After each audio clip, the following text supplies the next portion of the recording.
আপনারা শুনছেন গল্পকথন by Kallol chapter 2। আমাদের আজকের নিবেদন আগাথা ক্রিস্টির the tragedy at Marsdon Manor. দিন কয়েকের জন্য বাইরে গিয়েছিলাম, ফিরে এসে দেখলাম পর তার সুটকেস গোছগাছ করছে। জিজ্ঞেস করলাম, কি ব্যাপার, কোথাও বেরোচ্ছ নাকি? ও, তুমি এসে গেছো? যাক, ঠিক সময় এসে গেছো, নইলে আমাকে একাই যেতে হতো। দেরি করো না, চটপট তোমার জিনিসপত্র গুছিয়ে নাও। অবাক হয়ে বললাম, কিন্তু যাচ্ছ কোথায় সেটা তো বলবে। পরে বলল, কুশনটা টেনে বসো, বলছি সবকিছু। অবশ্য তেমন উল্লেখযোগ্য কিছু নয়। নর্দার্ন ইউনিয়ন ইন্স্যুরেন্স কোম্পানি একটা ছোট্ট দায়িত্ব দিয়েছে। মিস্টার মাল্ট্রাভার্সের মৃত্যু সংক্রান্ত ব্যাপারে একটু ইনভেস্টিগেট করতে হবে। মাত্র কয়েক সপ্তাহ আগে ভদ্রলোক 50,000 পাউন্ড মূল্যের একটা জীবন বীমা করেছিলেন। কুশনটা টেনে নিয়ে বসতে বসতে বললাম, ব্যাপারটা একটু খোলাসা করে বলো শুনি। মিস্টার মাল্ট্রাভার্সের বাসভবনের নাম মার্সটন ম্যানর। গত বুধবার অর্থাৎ পরশুদিন সেখানে বাগানে ভদ্রলোককে মৃত অবস্থায় পড়ে থাকতে দেখা যায়। স্থানীয় চিকিৎসক এবং পরে বীমা কোম্পানির চিকিৎসক মৃতদেহটি পরীক্ষা করে দেখেন, তারা দুজনে একই মতামত দেন, আভ্যন্তরীণ রক্তক্ষরণ হল মৃত্যুর কারণ। এতে বিস্মিত হওয়ার কোনো কিছু নেই অবশ্য। এদিকে কয়েকটি গুজব শোনা যায় মিস্টার মাল্ট্রাভার্স নাকি দেনার দায়ে আকণ্ঠ ডুবেছিলেন। এসব বিচার করে নর্দার্ন ইউনিয়নের ধারণা হয়েছে ভদ্রলোকের মৃত্যু একটা আত্মহত্যার ঘটনা।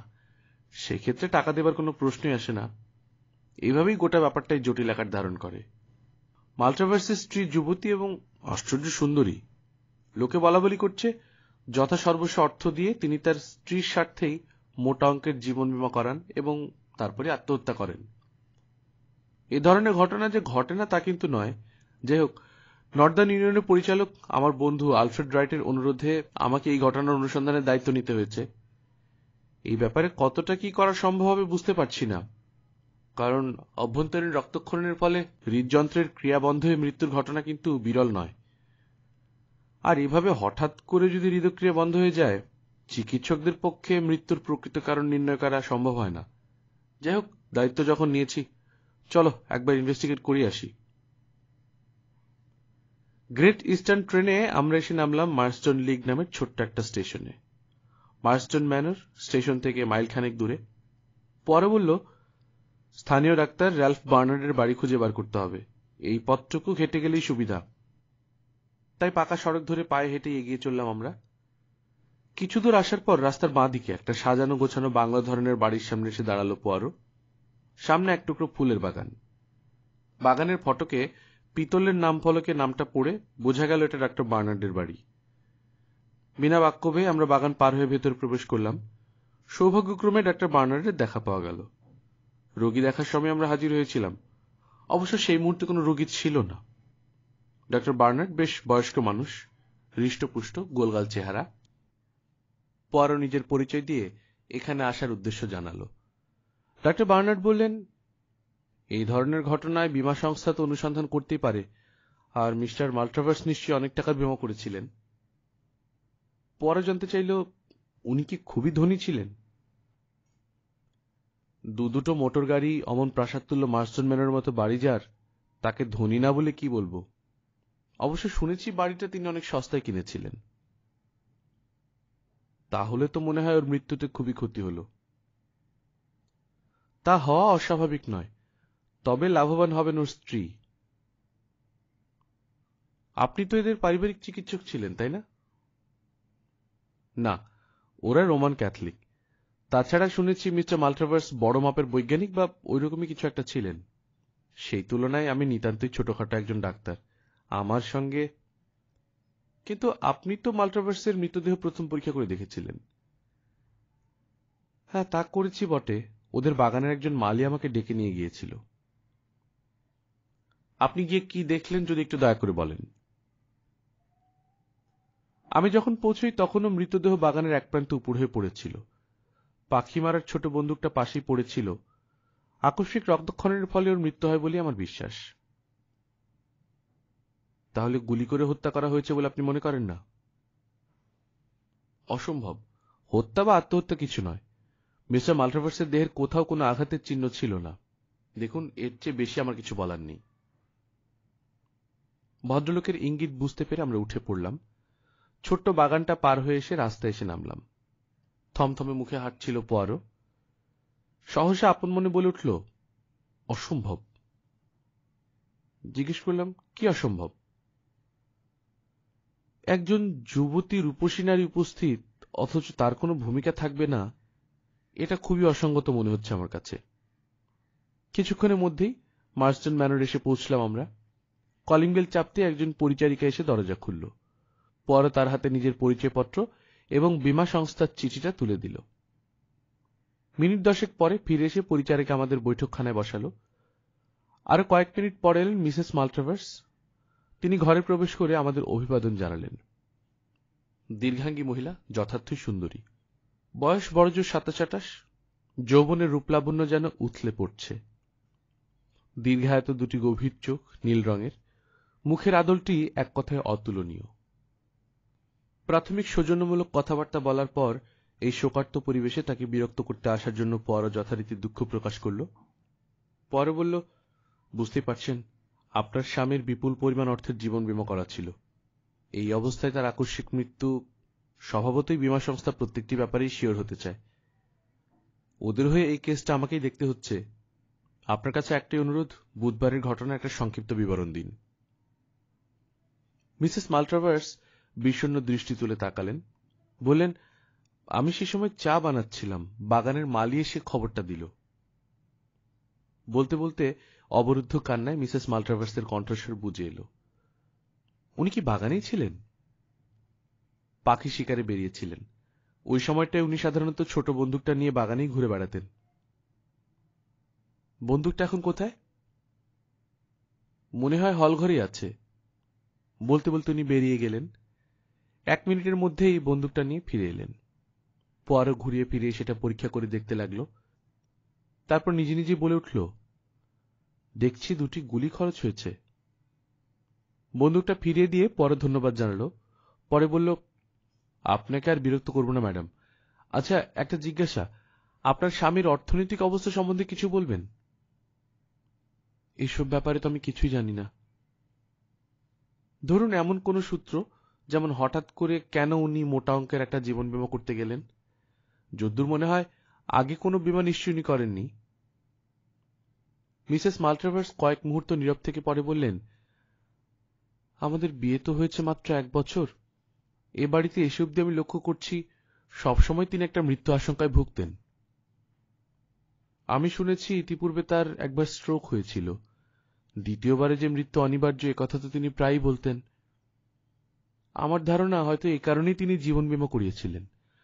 অবশ্য আমি বহুবার চেষ্টা করেছি তার মন থেকে এই অহেতুক উদ্বেগ দূর করতে। অশ্রুময়ী মিসেস মাল্ট্রাভার্সের কাছ থেকে বিদায় নিয়ে আমরা বাইরে বেরিয়ে এলাম। চলতে চলতে পরে হতাশ কণ্ঠে বলল, না, এখানে বিশেষ কিছু পাওয়া গেল না। চলো লন্ডনে ফেরা যাক। আচ্ছা, একটা অসামঞ্জস্য কি তোমার নজর পড়েছে হেস্টিংস? অসামঞ্জস্য? কোথায়? তেমন কিছু তো ও, লক্ষ্য করিনি না। আচ্ছা, এইভাবে কেউ তার জীবন বিলিয়ে দিবে? একটা স্বাভাবিক ঘটনা নয় মোটেও। তার প্রমাণও আছে যথেষ্ট। কিন্তু তাহলে এই কাজটা করল কে? হঠাৎ সুঠাম চেহারা স্বাস্থ্যবান এক তরুণ আমাদের অতিক্রম করে গেল। তার সুশ্রী মুখে রোদে পোড়া তামাটে ভাব পলকের জন্য চোখে পড়ল। বুঝতে অসুবিধা হল না উষ্ণমণ্ডলের কোন শহরে জীবনের দীর্ঘ সময় কেটেছে। তরুণটি সরাসরি ম্যানর ভবনের বাগানে ঢুকে পড়ল। মালি শুকনো পাতা কুড়োচ্ছিল। ভদ্রলোককে দেখেই ত্রস্তে দাঁড়িয়ে পড়ল। পরও কোনো কথা না বলে দ্রুত পায়ে বাগানে গিয়ে ঢুকল।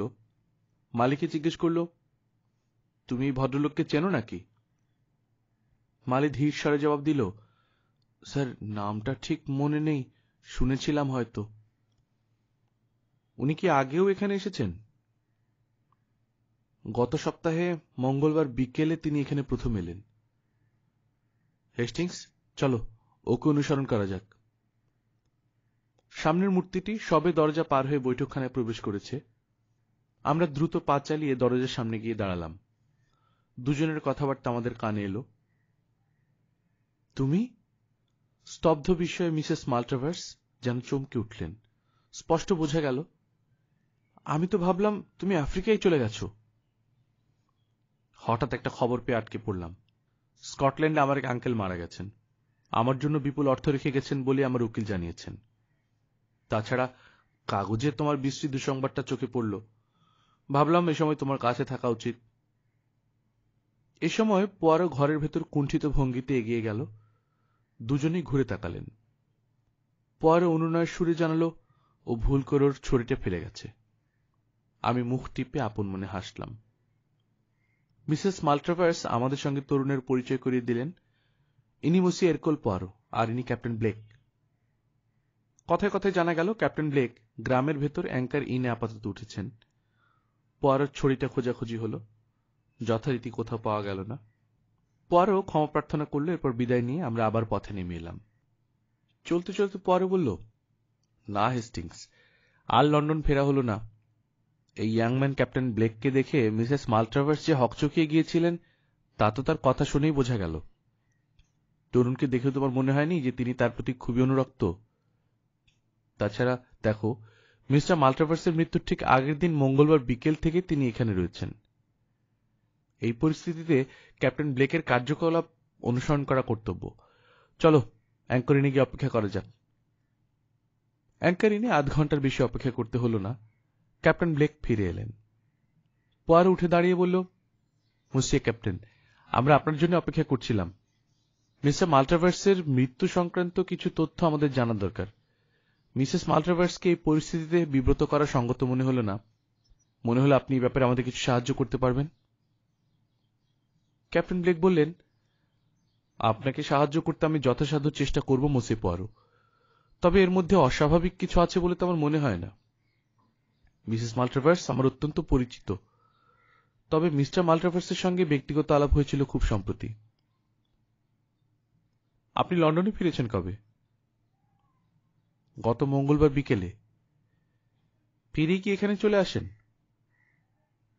হ্যাঁ, বুধবার দুপুরেই টিলবাড়ি থেকে আমার জাহাজ ছাড়ার কথা ছিল, তাই ভোরেই বেরিয়ে পড়েছিলাম, কিন্তু হঠাৎ একটা খবর পেয়ে থেকে যেতে হলো। আপনার তো ইস্ট আফ্রিকায় ফেরার কথা ছিল, তাই না? হ্যাঁ, যুদ্ধের সময় থেকেই সেখানে রয়েছি। মঙ্গলবার ডিনারে আপনাদের মধ্যে কি কি আলোচনা হয়েছিল যদি একটু বলেন। সব কথা তো মনে করতে পারবো না, তবে সবই সাধারণ কথাবার্তা, পরিচিত লোকজনদের খোঁজ খবর নেয়, এসব আর কি। তবে মিসেস মাল্ট্রাভার্স পূর্ব আফ্রিকার জীবজন্তু সম্পর্কে জানতে চেয়েছিলেন। আমি যথাসাধ্য চেষ্টা করেছিলাম। পর এক মুহূর্ত চিন্তা করল, তারপর বলল, ধন্যবাদ মুসি ক্যাপ্টেন, আপনাকে আর বেশি বিরক্ত করব না। আপনার অনুমতি নিয়ে ছোট্ট একটা পরীক্ষা করব, খুবই সাধারণ। এই ঘটনা সম্পর্কে আপনার যতটা জানা আছে তা সবই সচেতনভাবে আমাদের জানিয়েছেন, কিন্তু আপনার মনের অবচেতন স্তরের কয়েকটা খবর জানতে চাই। ক্যাপ্টেন ব্লেক তার চেয়ারে নড়ে চড়ে বসলেন, বললেন, বেশ তো, বলুন কি করতে হবে। বিশেষ কিছু নয়, যেমন ধরুন কয়েকটা শব্দ। আমি আপনাকে একটা শব্দ বলবো, আপনি পছন্দ মতো প্রথম মনে যা আসবে সেরকম একটা শব্দ বলে তার উত্তর দিবেন। বুঝতে পারছি, শুরু করুন। হেস্টিংস, তুমি একটা কাগজে শব্দগুলো টুকে নেবে, বলে পোয়ারো পকেট থেকে একটা ঘড়ি বার করে টেবিলের উপর রাখল। আচ্ছা, শুরু করা যাক। আমার প্রথম শব্দ হলো দিন। এক মুহূর্ত নীরবতার পর ক্যাপ্টেন ব্লেক জবাব দিলেন, রাত্রি। নাম, বার্নার্ড। স্থান, শ। মঙ্গলবার, ডিনার। যাত্রা, জাহাজ। দেশ, উগান্ডা। গল্প, সিংহ। পাখি মারা বন্দুক, খামার বাড়ি। গুলি, আত্মহত্যা।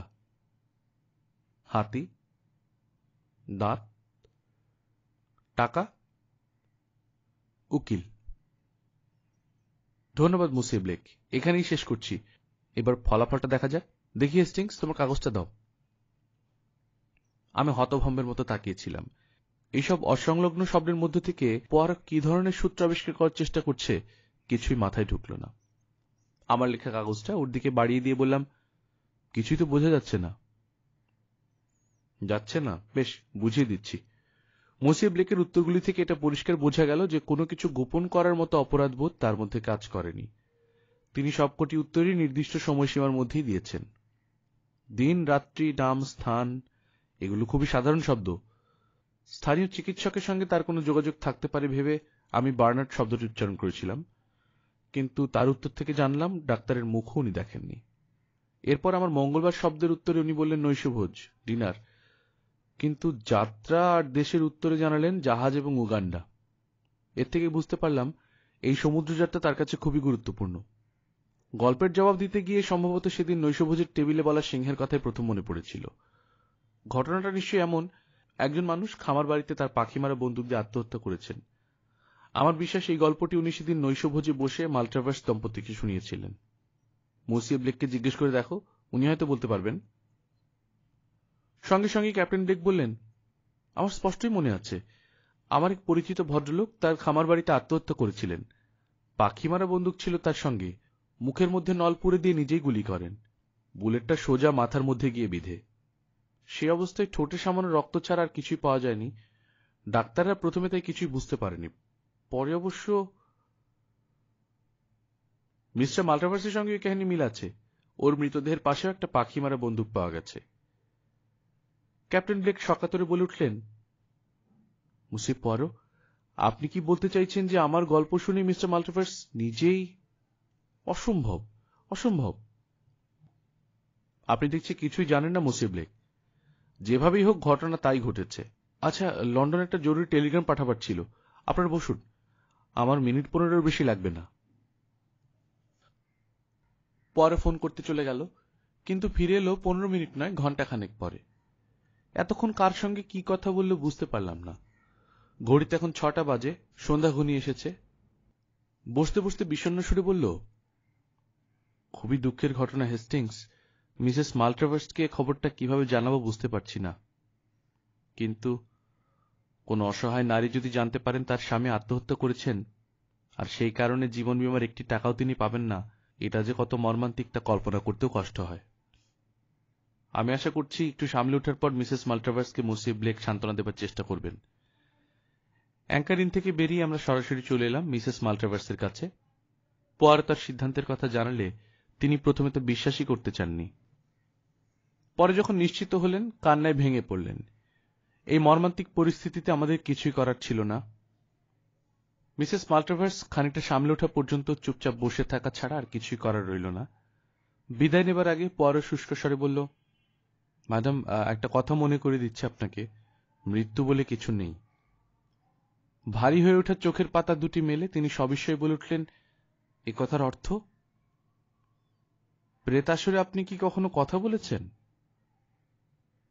না, তেমন সুযোগ হয়নি, তবে শুনেছি প্রেতলোকের সঙ্গে মিডিয়ামের মাধ্যমে যোগাযোগ করা যায়। কেন, আপনি কি আত্মায় বিশ্বাস করেন? কেবল বিশ্বাসই নয় ম্যাডাম, অনেক অলৌকিক ঘটনার সাক্ষী হবার সুযোগ আমার জীবনে হয়েছে। এই বাড়িটা সম্পর্কে আপনি কতদূর কি জানেন জানি না, তবে গ্রামের সকলে এটাকে ভূতের বাড়ি বলে। মিসেস মাল্ট্রাভার্সের দুই চোখ বিস্ময়ে বিস্ফোরিত হয়ে উঠল।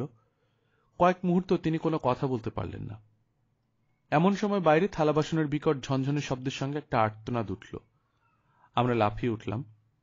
পরিচারিকা হাঁপাতে হাঁপাতে ঊর্ধ্বশ্বাসে ছুটে এলো, চোখ দুটো কপালে তুলে বলতে লাগলো, বাইরে বারান্দায় কে একজন দাঁড়িয়ে আছে। পরে সঙ্গে সঙ্গে ছুটে বেরিয়ে গেল। পরক্ষণে ফিরে এসে বলল, কোথায়, কেউ নেই তো? আতঙ্কে পরিচারিকার ঠোঁট শুকিয়ে গিয়েছিল। দম টানতে টানতে বলল, কিন্তু আমি নিজের চোখে দেখলাম, ঠিক আমাদের মনিবের মতোই।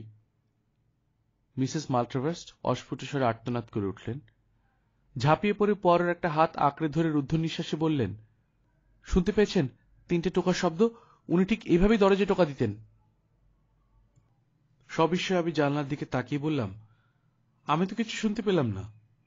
অবশ্য ভয়ের একটা অস্বস্তিকর অনুভূতি আমার মনেও জেগে উঠল। পরিচারিকাকে ভেতরে পাঠিয়ে দেওয়া হলো।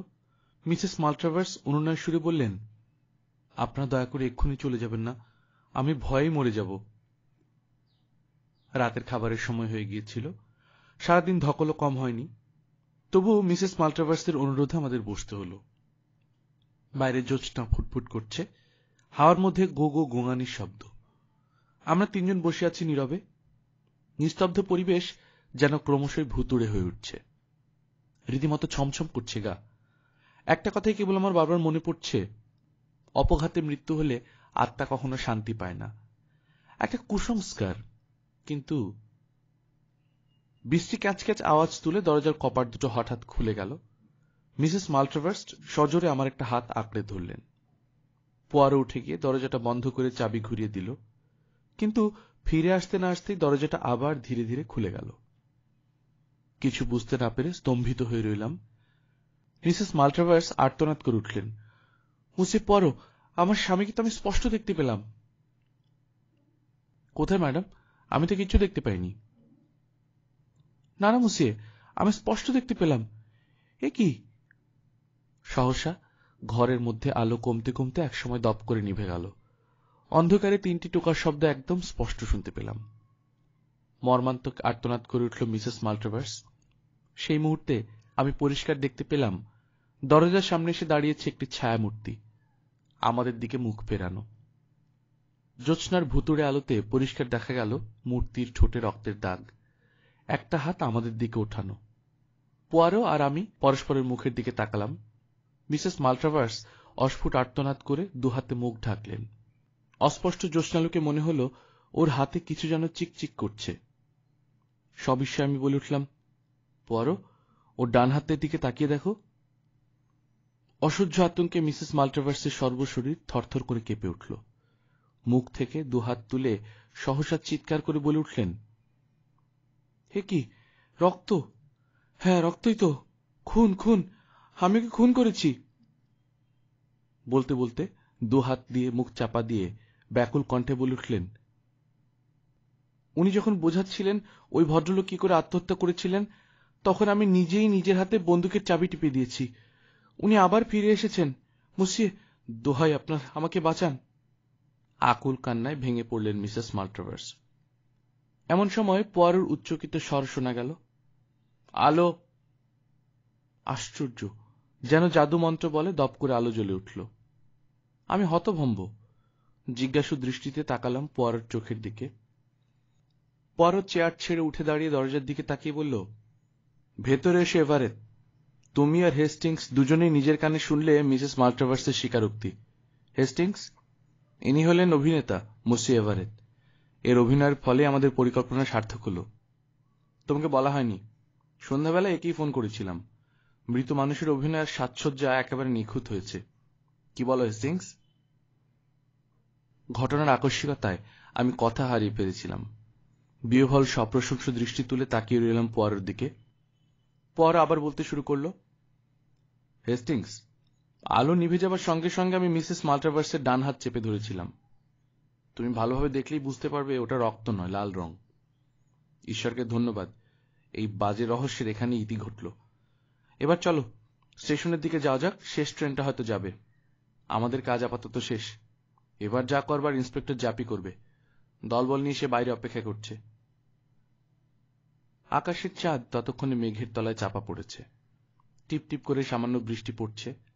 হাওয়ার মাতম আরো বেড়েছে। আমরা দুজনে নির্বাক, মন ভারাক্রান্ত, হেঁটে চলেছি পাশাপাশি। গোটা ঘটনাটাই তখনও অবিশ্বাস্য মনে হচ্ছিল, অথচ আমার নিজের চোখের সামনেই সমস্ত ঘটনাটা ঘটল। পোয়ারো যে অসম্ভবকে সম্ভব করতে পারে, এই সত্যটা আমি আরেকবার প্রত্যক্ষ করলাম। চলতে চলতে একসময় পোয়ারো নিজেই কথা বলতে শুরু করল। তুমি নিশ্চয়ই ভাবছো এরকম একটা অসম্ভব ব্যাপার কি করে সম্ভব করলাম। সামান্য একটা অসঙ্গতি আমাকে এগিয়ে নিয়ে গেছে। স্থানীয় ডাক্তারের ধারণা ছিল মৃত মাল্ট্রাভার্স একজন বড় মাপের বৈজ্ঞানিক। একথা নিশ্চয়ই তিনি মিসেস মাল্ট্রাভার্সের কাছে শুনেছেন। আমাদের সঙ্গে কথা বলার সময় এসব কথার ধার দিয়েও যাননি। তারপর আরো দেখো ক্যাপ্টেন, তখন জানা গেল পরিষ্কারভাবেই যে তরুণ ক্যাপ্টেন এই ঘটনার সঙ্গে যুক্ত নয়, অথচ তিনি যে কাহিনী শুনিয়েছিলেন সেটা এখানে নিঃশব্দে পুনরাবৃত্ত হয়েছে। ওই শব্দের খেলার পর দুটো সম্ভাবনা আমার সামনে আসে। হয় মিস্টার মাল্ট্রাভার্স আত্মহত্যা করেছেন, নয়তো গল্পের অপর শ্রোতা তার স্ত্রী গল্পবর্ণিত পন্থার সুযোগ নিয়েছে। আমার সবচেয়ে বেশি সম্ভব মনে হয় দ্বিতীয় সম্ভাবনাটাই। কেননা আত্মহত্যার ঘটনা এমনভাবে ক্ষতচিহ্ন গোপন করে সম্ভব নয়। তাছাড়া আত্মহত্যা করলে তাকে বন্দুকের চাবি টিপতে হতো, পায়ের বুড়ো আঙুল চেপে। কিন্তু মৃত্যুর সময় পর্যন্ত মিস্টার মাল্ট্রাভার্সের পায়ে জুতো ছিল। এসব কারণে এই ঘটনাটাকে স্বাভাবিক মৃত্যুর দৃষ্টিভঙ্গিতে দেখা সম্ভব হয়নি। হত্যাকাণ্ড বলেই দৃঢ় ধারণা হয়। কিন্তু মুশকিল হলো এই যুক্তি সমর্থনে কোনো সাক্ষ্য প্রমাণ ছিল না, আর সাক্ষ্য প্রমাণ নতুন করে পাওয়া সম্ভব ছিল না। ফলে শেষ পর্যন্ত মাথা খাটিয়ে একটা ট্র্যাজেডি নাটকে অভিনয়ের ব্যবস্থা করতে হলো। ফল তো নিজের চোখেই দেখলে। আমি একটা প্রশ্ন না করলে পারলাম না পোয়ারোকে। মনে কোনো রকম দ্বিধা না রেখেই বললাম, কিন্তু পোয়ারো, হত্যার তো কোনো যুক্তিসঙ্গত কারণ পাওয়া যাচ্ছে না। মোডাস অপারেন্ডি পাচ্ছ না? বেশ, তো গোড়া থেকে শোনো। মিসেস মাল্ট্রাভার্স সুন্দরী, তাতে কোনো সন্দেহ নেই, সেই সঙ্গে বুদ্ধিমতীও, কিন্তু স্বভাবতই লোভী। অর্থের লোভে বিয়ে করেছিলেন মিস্টার মাল্ট্রাভার্সকে এবং তাকে দিয়ে জীবন বীমা করাতে বাধ্য করান। তারপর শেষ কাজটার জন্য একটা মোক্ষম উপায় খুঁজতে থাকেন। এই পরিস্থিতিতেই আকস্মিকভাবে তরুণ ব্লেকের আবির্ভাব ঘটে। ডিনার টেবিলে তার গল্পটা অবধারিতভাবে তাকে প্রভাবিত করে, আর সঙ্গে সঙ্গে তিনি সেই গল্প অনুসরণ করে ছক কেটে ফেলেন। পরদিন সকালেই ক্যাপ্টেন ব্লেকের সমুদ্র পাড়ি দেওয়ার কথা। নিশ্চিন্ত মনে বিকেলেই তিনি স্বামীকে নিয়ে বাগানে বেড়াতে যান। তখনই তিনি কথায় কথায় সন্দেহ প্রকাশ করেন যে একজন মানুষের পক্ষে ওই পদ্ধতিতে কখনো আত্মহত্যা করা সম্ভব নয়। স্বামী বেচারা সরল প্রকৃতির, তিনি ব্যাপারটা স্ত্রীকে বোঝাবার জন্য যথারীতি বন্দুকের নলটা মুখের মধ্যে রাখলেন। ঠিক সেই সুযোগেই মিস্টার মাল্টিভার্সকে কিছু বুঝতে না দিয়ে চোখের পলকে বন্দুকের চাবিটা টেনে দেন। নির্জনে বাড়ির সকলের চোখের আড়ালে নিখুঁতভাবে উদ্দেশ্য সিদ্ধ করেন। কি এবার পরিষ্কার হলো তো সবকিছু? আপনারা শুনছিলেন আগাথা ক্রিস্টির গল্প the tragedy at Marston manor. আমরা নিয়মিতভাবে ছোট গল্প দিয়ে যাচ্ছি। আপনারা যারা ছোট গল্প পছন্দ করেন আমাদের চ্যানেলে সাবস্ক্রাইব করে সাথে থাকবেন। নিজেরা বেশি বেশি বই পড়বেন, আশেপাশে মানুষদেরকে ভালো রাখবেন। টাটা।